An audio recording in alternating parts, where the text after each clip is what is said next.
حضرت مولانا قاسم صاحب نانوتوی رحمۃ اللہ علیہ کے انتقال پر حضرت شیخ الہند رحمۃ اللہ علیہ کے اپنی کتاب ایضاح الادلہ کے شروع میں لکھا ہے کہ جب حضرت مولانا قاسم صاحب نانوتوی رحمۃ اللہ علیہ کا انتقال ہوا کہ علماء پر کیا گزری ہے، کن پریشانیوں سے علماء اکرام گزرے ہیں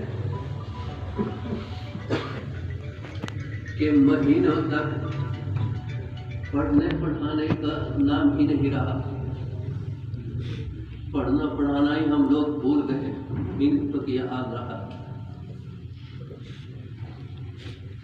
اور امام غزالی رحمۃ اللہ علیہ کے حالات میں تو لکھا ہے کہ حضرت امام غزالی رحمۃ اللہ علیہ کے استاد کا جس وقت انتقال ہوا ہے، حضرت امام غزالی رحمۃ اللہ علیہ سالوں تک اپنے استاد کی ادائیگی میں روتے رہے، یہاں تک کہ پورا عملہ جتنے بھی حضرت سے پڑھنے والے تھے ان کے استاد سے پورے 1 سال تک تقریباً ایسے ہی روتے پھرتے رہے۔ پھر لوگوں نے یہ کہا کہ یہ مسئلہ کب تک چلتا رہے گا، یہ مسئلہ کب تک چلتا رہے گا ایسے ہی۔ اور پھر لوگوں نے حضرت امام غزالی رحمۃ اللہ علیہ کو حضرت کی سر پر بٹھایا اور یہ فرمایا کہ دنیا کا نظام ہے، یہ تو چلتا ہے، وہ آیا ہے۔ تو محترم بزرگ دوستو، ایسے ہی ہمارے لیے تو یہ المیہ بہت بڑا المیہ ہے۔ بہت سے ہم میں سے ایسے بھی ہیں جو بڑوں کے اٹھنے سے یہ سوچتے ہیں کہ جگہ خالی ہو گئی ہے، جگہ خالی ہو گئی ہے، دوسروں کو موقع ملے گا۔ مگر محترم بزرگ دوستو، اگر تاریخ اٹھا کر دیکھیں تو ایسا لگتا ہے کہ جو جگہ چلی گئی ہے ان کا خود کرنا مشکل ہو جاتا ہے۔ ویسے تو بدل جائے اگر مالی چمن ہوتا نہیں خالی، بہاریں پھر بھی آتی ہیں، بہاریں پھر بھی آئے گی، یہ دنیا کا نظام ہے، اللہ تبارک و تعالیٰ نے چلایا ہے اور چلا رہے ہیں، اور ایسے ہی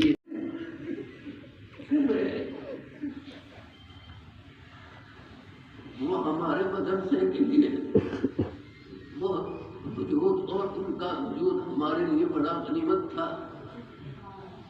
بہت سی باتیں فتنوں کی اگر اٹھنا بھی چاہتی تھی وہ حضرت تک پہنچنے سے پہلے ہی ہو جاتی تھی، اور بہت سی چیزیں جو ہیں حضرت کے پاس آ کر رک جاتی تھی۔ بس میں تو جب بھی حضرت کو دیکھتا تھا مجھے یہی خیال آتا تھا کہ جیسا کہ حضرت عمر فاروق رضی اللہ تعالیٰ عنہ کے بارے میں لوگ فرمایا کرتے تھے کہ یہ شخصیت جو ہے جھگڑوں کو روکنے والی شخصیت ہے۔ حضرت عمر فاروق رضی اللہ تعالیٰ عنہ کو ایک مرتبہ ابو ذر غفاری رضی اللہ تعالیٰ عنہ نے ہاتھ پکڑا اور یہ فرمایا، اے جھگڑوں کو روکنے والوں بیٹھ جاؤ۔ تو ایسے ہی حضرت مولانا کی شخصیت جو ہے وہ جھگڑوں کو روکنے والی شخصیت تھی۔ اب خدا جانے اللہ تبارک و تعالیٰ کس سے کام لیتے ہیں۔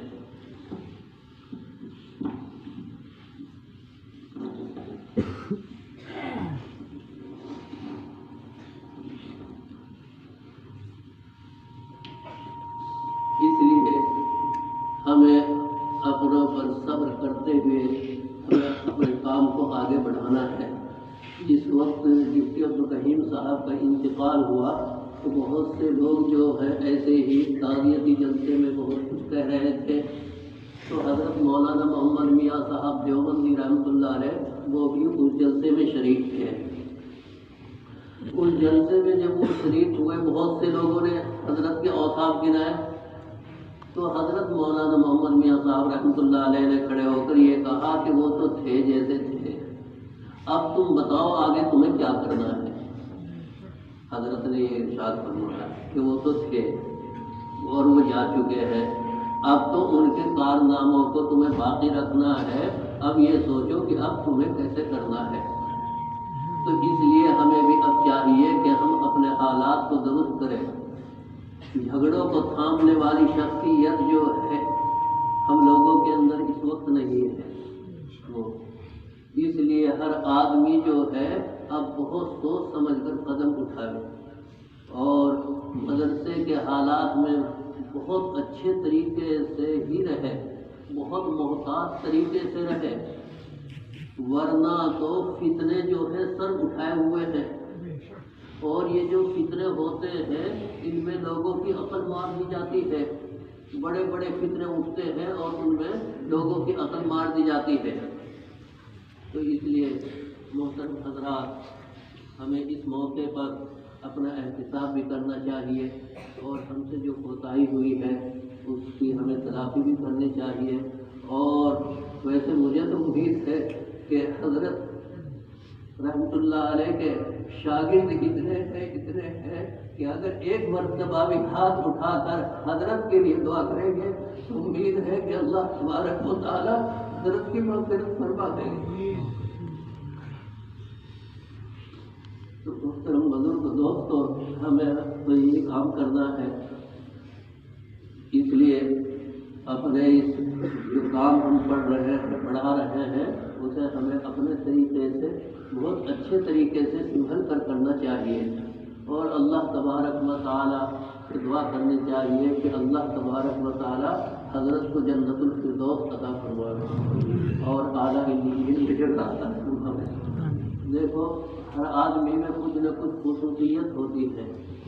حضرت کے اندر خصوصیت جو ہے, حضرت کی نیت پر یہ شبہ نہیں کیا جا سکتا تھا کہ حضرت مدرسے کے لیے محب نہیں. انسانی ہونے کے اعتبار سے کچھ غلطی ہو سکتی ہے, کسی میں ہو سکتی ہے, اس میں کوئی وہ نہیں ہے انسان ہونے کے اعتبار سے, لیکن حضرت کی نیت پر یہ شبہ نہیں ہو سکتا کہ حضرت مدرسے کے لیے محب نہیں تھے. ہر وقت وہ رات دن جو ہے مدرسے کے لیے کوشاں رہتے تھے اور ہر وقت میں اتنی محنت کیا کرتے تھے, اتنی محنت کیا کرتے تھے کہ معلوم نہیں کہ کتنے لمبے لمبے سفر حضرت نے کیے. اس لیے ہمیں ویسے تو ہم لوگوں کے حالات جو ہے وہ یہ ہے کہ اللہ تبارک و تعالیٰ ہمیں توفیق عطا فرما دے. آیا ہے اگر جہان میں تو جانا ضرور ہے, سر راہ قافلہ سر راہ مرور ہے. محترم بزرگ دوستو, آپ حضرات نے تقدس کا وہ مسئلہ دیکھ لیا ہوگا کہ دنیا میں اگر اصلاح ہو سکتی ہے تو تقدس کے ذریعے سے ہو سکتی ہے. مولانا شبلی نعمانی جو ہے ان سے ایک روز مولانا عبید اللہ سندھی صاحب سے ملاقات ہوئی ان کی, اور مولانا شبلی نعمانی جو ہے جو رنگین علماء میں سے شمار ہوتے ہیں اور انگریزی طبقے کے بہت آگے لوگوں میں سے شمار ہوتے ہیں. انہوں نے بھی یہ احساس کر لیا تھا کہ اصلاح اگر ہو سکتی ہے قوم کی, یہ علماء کے ذریعے سے ہی ہو سکتی ہے, صلحاء کے ذریعے سے ہو سکتی ہے, جن لوگوں میں تقدس اور تقویٰ ہے ان کے ذریعے سے ہی ہو سکتی ہے. اس لیے ہمیں اپنی اصلاح کی بھی ضرورت ہے, اپنی اصلاح کرنے کی ہمیں ضرورت ہے. اس لیے ہم اپنی اصلاح کریں اور جو ہمارے اکابر دنیا سے جا چکے ہیں ان کے لیے ہم دعائے خیر کریں. اور انہوں نے جو کام ہمارے لیے حضرت مولانا قاسم صاحب نانوتوی, ڈپٹی عبدالرحیم صاحب اور ان حضرات نے جو یہ کوششیں کی ہیں ان کو پھیلانے کی کوشش کریں. ورنہ تو علامہ اقبال رحمۃ اللہ علیہ, علامہ اقبال جو ہے ان مدرسوں کی حالت سے کچھ خوش نہیں تھے. یہاں تک کہ مدرسوں میں جاتے تھے تو غمناک ہو کر اٹھتے تھے, بہت غمی کہ روح بھی نہیں, فلاں چیز بھی نہیں, فلاں چیز بھی نہیں ہے, روحانیت بھی نہیں ہے یہ. لیکن جب وہ اندلس کے سفر سے واپس ہوئے ہیں اور قرطبہ وغیرہ میں گھوم کر آئے ہیں تو پھر کسی نے انہیں کہہ دیا مدرسوں کے بارے میں, تو انہوں نے یہ فرمایا کہ ان مدرسوں کو چلنے دو, ان مدرسوں کو چلنے دو. میں دیکھ کر اپنی آنکھوں سے آ گیا ہوں کہ دنیا میں اس وقت کیا ہو رہا ہے. اس لیے دین کی جو بقا ہے ان مدارس کے ذریعے سے ہی چل رہی ہے. اللہ تبارک و تعالی ہمیں ان کاموں کو کرنے کی توفیق عطا فرمائے۔ وآخر دعوانا الحمدللہ رب العالمین۔